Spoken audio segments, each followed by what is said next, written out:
त्रिवेणी के संगम पर आस्था का महाकुंभ। और इस पावन अवसर पर अनंत श्री विभूषित जगतगुरु निम्बकाचार्य श्री मुकुंद देवाचार्य पीठाधीश्वर श्री राधे श्याम शरण देवाचार्य जी महाराज के पावन सानिध्य में श्रीमद् भागवत सप्ताह कथा ज्ञान यज्ञ का होगा भव्यातिभव्य आयोजन। इस दौरान प्रतिदिन होगा प्रवचन, अखंड युगलनाम महामंत्र संकीर्तन, साधु संत सेवा, अन्न क्षेत्र भंडारा। दिनांक 10 जनवरी से 12 फरवरी 2025 तक कुंभ स्थल मुक्ति मार्ग प्रयागराज। साथ ही यदि आप इस दौरान कल्पवास कर साधु संतों के लिए भंडारा सेवा आदि कर पुण्य लाभ अर्जित करना चाहते हैं तो शीघ्र ही संपर्क करें। नोट: आने वाले भक्त 1 महीना पूर्व रजिस्ट्रेशन अवश्य कराएं ताकि आपके रहने हेतु समुचित व्यवस्था की जा सके। अधिक जानकारी के लिए संपर्क करें।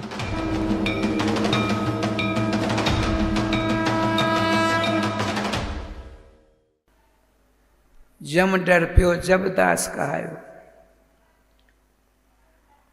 जैसे आपकी माँ का नाम है कुमुद चौधरी, मंत्र लिया तो इनका नाम हो गया कृष्णा दासी। कृष्णा माने राधा रानी, उनके चरणों की दासी। अब देखिए, दासी दास किसी के नाम के आगे पीछे लग गया तो उस तब जमराज डरते हैं। श्रीमद् भागवत महापुराण के पद्म पुराणोक्त महात्म्य के 6वें अध्याय के अवसान में लिखा है, स्वपुरुष मपे भिक्ष पास हस्तम बतत जमा किल तस्य कर्ण मूले परिहर भगवत कथा स्मतम प्रब्रह्मण निर्णाम न तो विष्णवाना। सुनने की जो बातें सुनिए। श्रीमान जमलोक में जमराज अपने दूतों को आसपास लेकर के जब मर्त्य लोक में मरण धर्म के पास जाने की तैयारी कर रहे हैं, इतने में श्रीमान यमराज ने कहा, सुनो सुनो जरा सब आए। तो आपने क्या कहा सुनिए। श्रीमान यमराज ने कहा अपने दूतों के कान में मुंह सटा करके, बदत जमा किल तस्य कर्ण मूले जमहा स्वभटस्य कर्ण मूले बदत किम बदती परिहर भगवत कथा स्मतान अहम अन्न निर्णाम प्रभु न तो वैष्णवाना। क्या हुआ? कहाँ चले?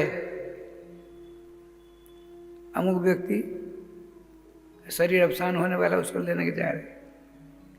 ध्यान रखना, जिसने भगवान का नाम जाप करना शुरू कर दिया, जिसने श्रीमद् रामकृष्ण के रामचरितमानस भागवत आदि सदग्रंथों का मनन चिंतन अध्ययन करना प्रारंभ कर दिया, उनके पास नहीं जाना। अरे जो इसने वैष्णव धर्म स्वीकार कर लिया, उनके पास कभी मत जाना। तब उनमें से एक ने साहस करके कहा, सुनते हैं, साहस करके कहा, एक बात बताइए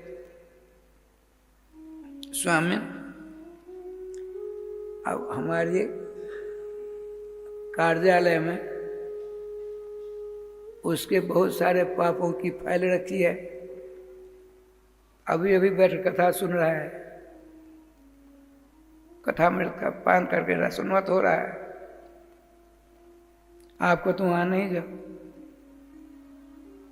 तो उनके पापों की फाइल जो अपने अदालत में, उसको क्या करें? उनको हम भगवान के अदालत में भेज दें उन फाइलों को। समझ भाई, जो पाप करने वाले थे वैष्णव दीक्षा ले ली और रामकृष्ण के कथा मिलकर स्वादन परायण हो रहे हैं, उनके पास नहीं जाना। तुम कहते हो उससे पहले के पापों की बहुत सारी फाइलें हमारे कार्यालय में रखी हैं, तो हम उनको भगवान श्याम सुंदर की अदालत में भेज देंगे। अब उनकी सुनवाई वहाँ होगी। जैसे ही मिलिट्री विभाग की थे ये उच्चाधिकारी श्री श्री मलुपीठाधीश्वर राजेंद्र दास जी महाराज के मुखार में मैंने सुना, मिलिट्री में जो गलती करता है ना, तो वहाँ की अदालत सुनवाई होती है। और फिर जब रिटायर हो जाते हैं तब जो गलती होती है तो उस अदालत से मुक्ति हो गई, तब यहाँ लोअर कोर्ट, अपर court, high court, supreme court में राधे राधे हो। तो जिसने वैष्णव धर्म स्वीकार कर लिया है, श्रीमान भगवान नारद जी, श्रीमान भगवान वेदव्यास जी का चल रहा है। वैष्णव जने तो तेने कहिए जे पीर पराई जाने रे वैष्णव जन।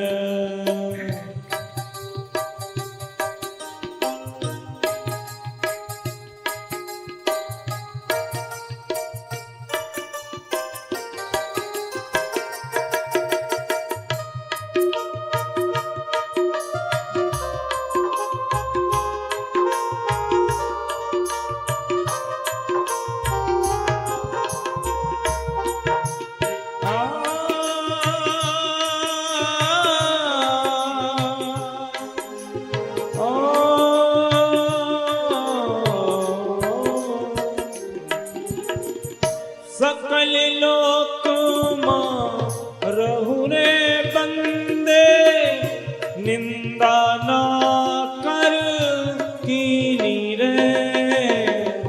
सकल लोक मां रहु रे बंदे निंदा ना कर कीनी रे। बाच काच मनु निश्चल राखे बाच काच मनु निश्चल राखे। धन धन जननी तेरी रे वैष्णव जन तो तेने कहिए जे पीर पराई जाने रे वैष्णव जन।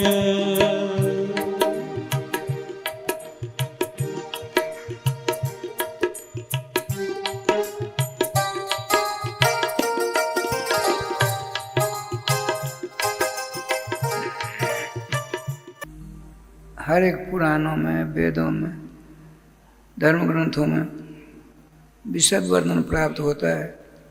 अतः हमको आपको वैष्णव धर्म स्वीकार कर लेना चाहिए। अच्छा, श्रीमान देवर्षि नारद जी ने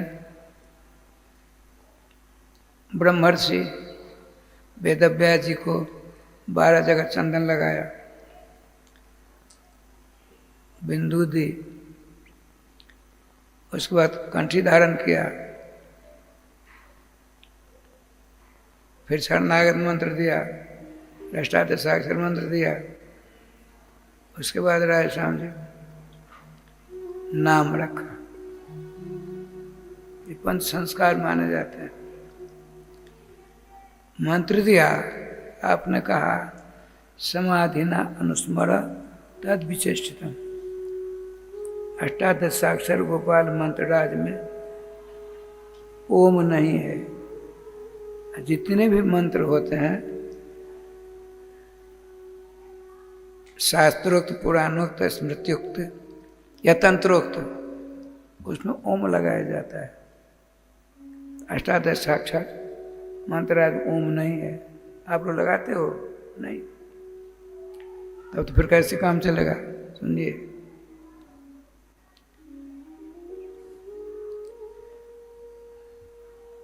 गोपालता अपनी उपनिषद में आया है, क्लीम ओंकार योरेकम वदंती ब्रह्मवादिना।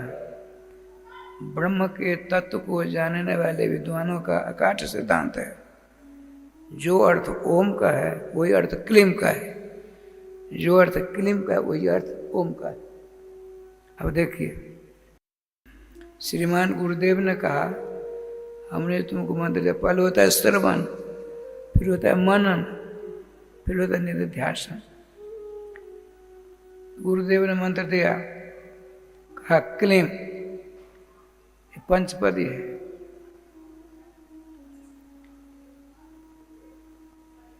अंत में स्वाहा है। तो व्याकरण नियम है कारक में, नमः स्वस्ति स्वाहा स्वाहा अलंब सोडोकाच। इतने शब्दों का जो होने पर चतुर्थी विभक्ति होती है। कृष्णाय स्वाहा, गोविंदाय स्वाहा, गोपीजन वल्लभाय स्वाहा, एक क्लीम पद हुआ। कृष्ण शब्द, गोविंद शब्द, गोपीजन वल्लभ शब्द, स्वाहा, पंचपदी। अब क्लीम का क्या अर्थ? ककार में 5 पदार्थ हैं। क्लीम में ककार है, इकार है, लकार है, चंद्राकार है, बिंदु, 5 है ना। तो ककार से श्री कृष्ण ग्रहण किए जाते हैं, इकार से श्री राधा राम, लकार से सखी समुदाय, चंद्राकार से श्री रसमय वृंदावन, बिंदु है ना उसके ऊपर, वो है राधे श्याम जी रसमय सिंहासन, अर्थात श्रीधाम वृंदावन में, रसमय श्रीधाम वृंदावन में, रसमय सिंहासन पर रसमय सखियों के द्वारा संसेवित रसमय जुगल किशोर विराजमान। ऐसा ध्यान करते हो तुम, अष्टादशाक्षर मंत्र का अनुष्ठान करो। अब देख क्या लीला होती है। जब तुमको ध्यान करते हुए नाम जपते जब अष्टादशाक्षर गोपाल मंत्र का जाप करते करते तुमको समाधि लग जाएगी। गुरुदेव कहते हैं गुरु मेहरबान तो चला पालना नहीं कहते। तो नारद जी ने कहा वेद जी कान खोलकर सुनिए, जब आप अष्टादशाक्षर गोपाल मंत्र का अनुष्ठान करोगे धीरे धीरे धीरे आप समाधि स्थान पहुंच जाओगे। समाधि अवस्था, समाधि 2 प्रकार की होती है। एक होती है प्रकाश पुंज को देखा, प्रकाश पुंज को, यह है प्रकाश पुंज जन निर्गुण समाधि।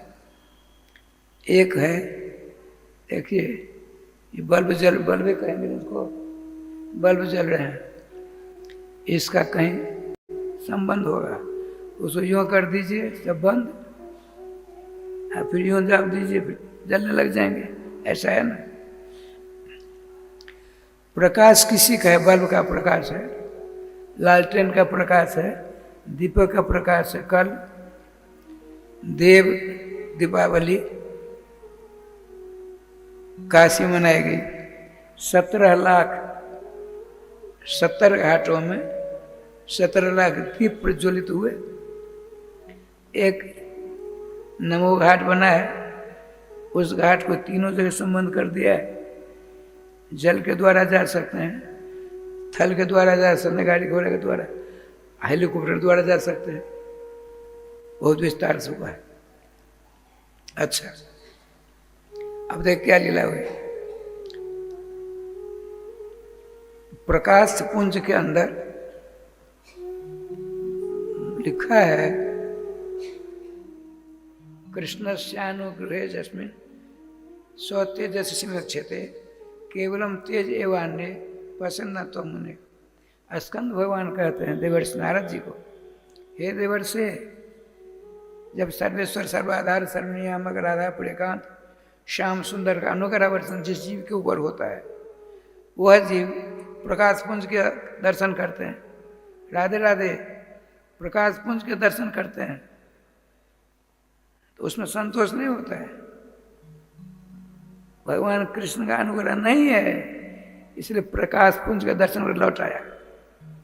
जब श्री कृष्ण की कृपा विशेष होती है तो प्रकाश पुंज के अंदर जिसका प्रकाश है उसके दर्शन आनंद प्राप्त करके धन धन हो जाता है। कृष्ण से अनुग्रह जस्मिन स्वतेजसी प्रकाश में तम पश्यति, श्री कृष्ण पश्यति। तो श्रीमान गुरुदेव भगवान नारद जी कहते हैं, वेदव्यास जी सुनिए, आप समाधि अवस्था में पहुंच जाओगे तो प्रकाश पुंज दिखेगा, वहीं नहीं रुकना, नाम स्मरण मत छोड़ना, अष्टादशाक्षर गोपाल मंत्र का उच्चारण करते रहना, धीरे धीरे और आगे बढ़ोगे, जुगल किशोर के दर्शन हो जाएंगे। समाधि नाश हमारा तद विशेष शौच साच सह कृष्ण सारा रहा तयो रहा कृष्ण योग विचेषितम सर्वा लीला संस्कार रूप है द्वितीय बहुवचन का। उसी अवस्था में जुगल सरकार की समस्त लीलाओं के दर्शन आप करोगे। और लीलाएं कहाँ हुई? उस स्थान श्रीधाम वृंदावन का दर्शन कर लो। और उनकी कृपा से सब कुछ सबों के दर्शन हो जाओगे आप।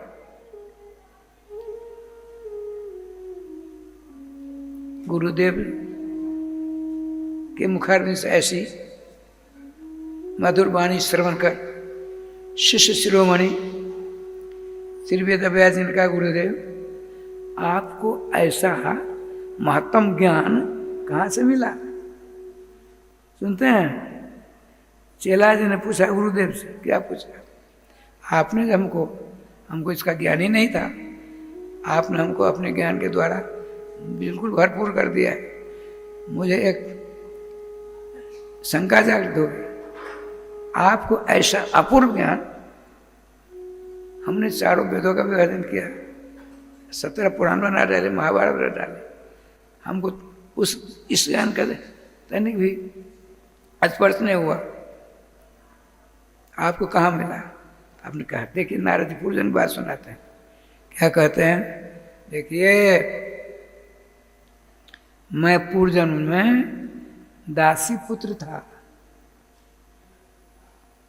छोटा सा बच्चा था, मेरी माँ गरीब थी,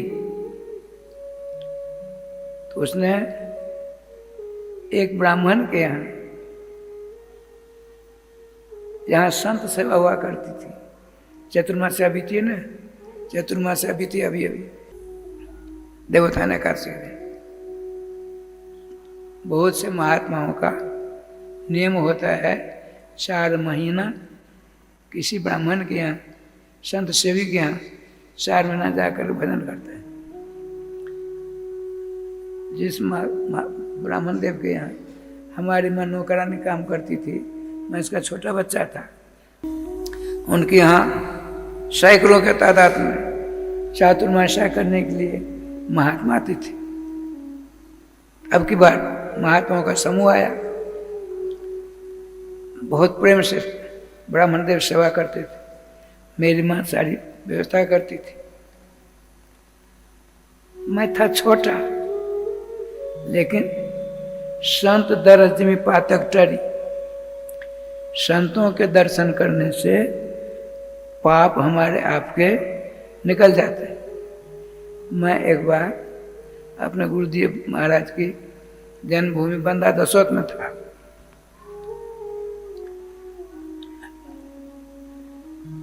करीब हम 30-35 वर्ष की बात सुनाते हैं, उससे भी ज्यादा। एक वयोवृद्ध सुहाकांत राय ब्राह्मण स्नान करके भीगी धोती को गर्दन पर रखकर लोटा में जल लग जैसे आप पहुंचते हो पूजा करने के लिए,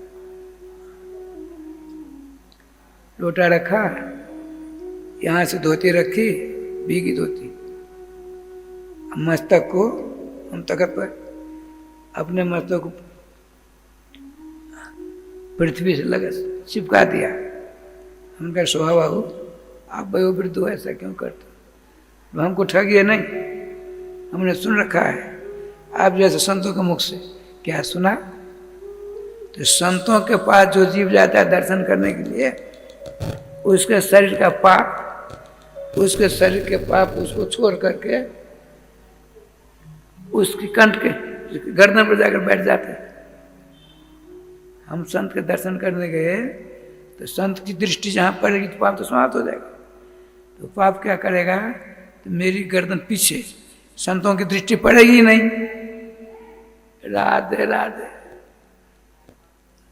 ऐसा हमने सुन रखा। इसलिए हम ऐसा करते हैं, मेरी गर्दन पर जो मेरा पाप समाप्त हो जाएगा, इसलिए हम करते हैं। वो शाम कहते हैं, संत दरस जिमी पातक टरी, खड़ा हो गया, जब चले पाप आ गया। ऐसा नहीं। अब देखिए क्या लीला हुई। श्रीमान भगवान वेद व्यास जी अपने शिष्य गुरु जी सुनाते हैं, साधु संत महात्मा 4 महीना रहेंगे, भोजन भाजन सारी व्यवस्था होती है। अब मैं वो जब कथा कहते 1-1.5-2 घंटा मैं बैठ जाता। बहुतों की चंचलता बड़ी खतरनाक होती। कथा यहाँ बैठेंगे, आपको पता नहीं, मन पहुंच गया दिल्ली, मन पहुंच गया मझौरा, मन पहुंच गया रायश्याम जी शिवड़ा। राधे राधे राधे। आपको नहीं पता है, हम तो यहाँ बैठे हैं।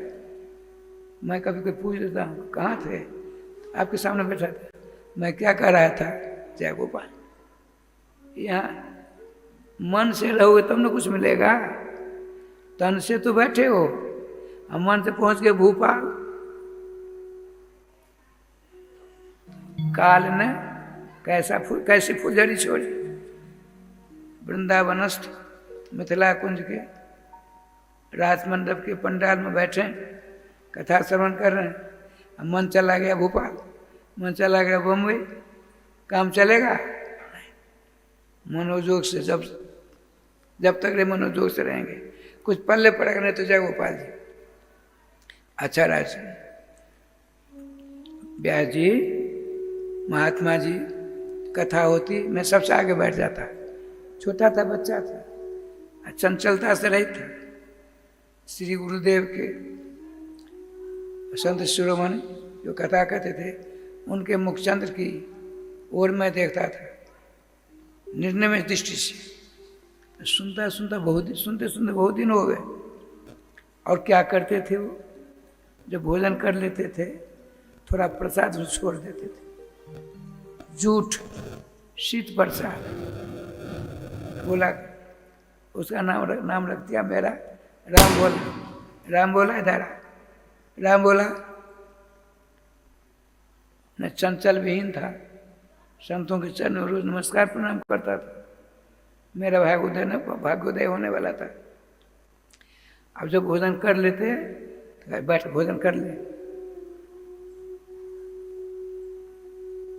उनकी मधुर वाणी श्रवण करता, उनके शीत प्रसाद श्रवण करता, उनके मंगल में विग्रह से शरीर से शुद्ध हवा हमको लगती, निष्पाप हो गया।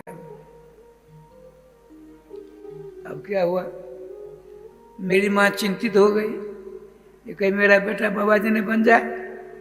अरे राम राम, कहीं मेरा बेटा बाबा जी बन जाएगा, मेरे कुल खानदान में कलंक लग जाएगा। ऐसी गलत धारणा है लोगों के अंदर। जबकि आया है पुराणों में, कुलम पवित्रम जननी कृतार्था वसुंधरा पूर्णवती चतेन स्वर्गस्थिता नाम पितरो भी धन्य जैसाम कुले वैष्णव नाम धेयम। जिसके कुल खानदान में वैष्णवी दीक्षा ग्रहण कर लिया, यद्यपि 16 आने उसका निर्वहन नहीं कर पा रहा है, लेकिन वैष्णव दीक्षा ग्रहण कर ली, उसके द्वारा पृथ्वी धन्य हो गई, उसका कुल पवित्र हो गया। कुलम पवित्रम, उसकी माता धन हो गई।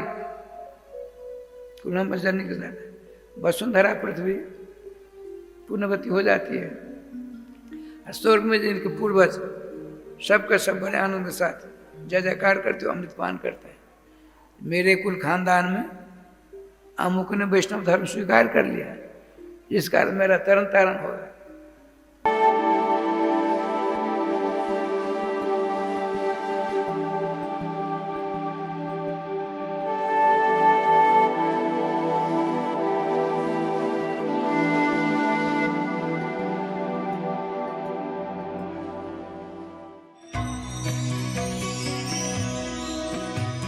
परम पावन श्री वृंदावन धाम की भूमि पर परम पूज्य सदगुरुदेव भगवान द्वाराचार्य जगत गुरु निम्बारकाचार्य श्री मुकुंद देवाचार्य पीठाधीश्वर श्री राधेश्याम शरण देवाचार्य जी महाराज के मार्गदर्शन में विश्व प्रसिद्ध भगवान श्री कृष्ण की नगरी श्री धाम वृंदावन परिक्रमा मार्ग मिथिला कुंज आश्रम में निरंतर 24 घंटे अखंड श्री युगल नाम महामंत्र संकीर्तन 30 वर्षों से चल रहा है और अखंड अहर्निश 24 घंटे सदा श्री धाम वृंदावन में मिथिला कुंज में चलता रहेगा।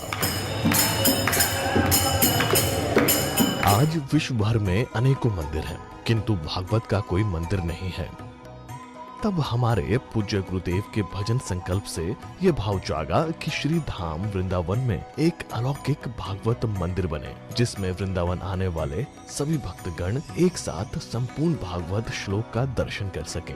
सदगुरुदेव के इस भाव को साक्षात करने के लिए विश्व में प्रथम बार श्री धाम वृंदावन मिथिला कुंज आश्रम में श्रीमद् भागवत महापुराण के 18,000 श्लोक शिलालेख लिखित भव्य दिव्य श्रीमद् भागवत महापुराण मंदिर बनने जा रहा है।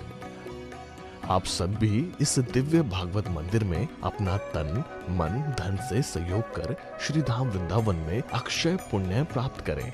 एक श्लोक शिलालेख की सेवा राशि मात्र 5100 रुपए है, जिसमें आपके नाम से एक श्लोक शिलालेख पर लिखा जाएगा।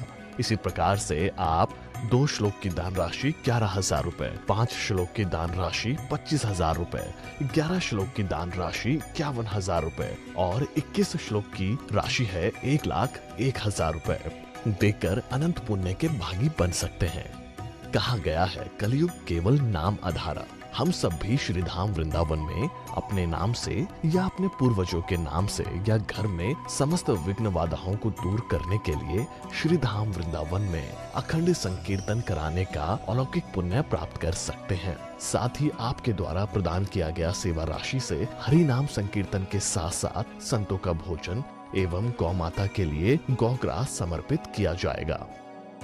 आप निम्न राशि प्रदान कर सदस्यता ग्रहण कर सकते हैं। एक दिन का संकीर्तन राशि मात्र 1500 रुपए, एक माह का संकीर्तन राशि मात्र 15,000 रुपए, 12 माह की संकीर्तन राशि मात्र 21,000 रुपए से आपके नाम से निरंतर अखंड श्री युगल नाम हरि नाम संकीर्तन के साथ साथ साल के 12 माह में 12 दिन 12 संतों का भोजन गौग्रास आदि सेवाएं आपके मरणोपरांत भी चलते रहेंगे।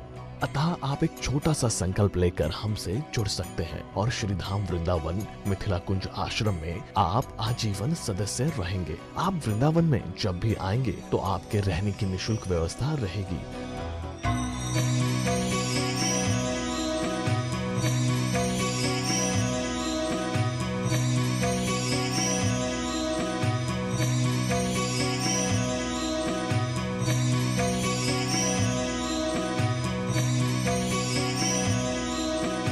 ये संस्था 80G के अंतर्गत कर मुक्त है, जिसके द्वारा आप अपने दान पर टैक्स की छूट प्राप्त कर सकते हैं। आपके दान राशि की रसीद आपको बाय पोस्ट संस्था द्वारा भेजी जाएगी। साथ में आपको संस्था का प्रमाण पत्र भी दिया जाएगा। आइए हम सब मिलकर इस दिव्य भागवत मंदिर में अपना तन मन धन से सहयोग कर श्री धाम वृंदावन में एक अलौकिक भागवत श्लोक मंदिर का निर्माण करें। अधिक जानकारी के लिए संपर्क करें और मिथिला कुंज आश्रम से जुड़ने के लिए फेसबुक, यूट्यूब और इंस्टाग्राम मिथिला कुंज ऑफिशियल पेज को फॉलो करें।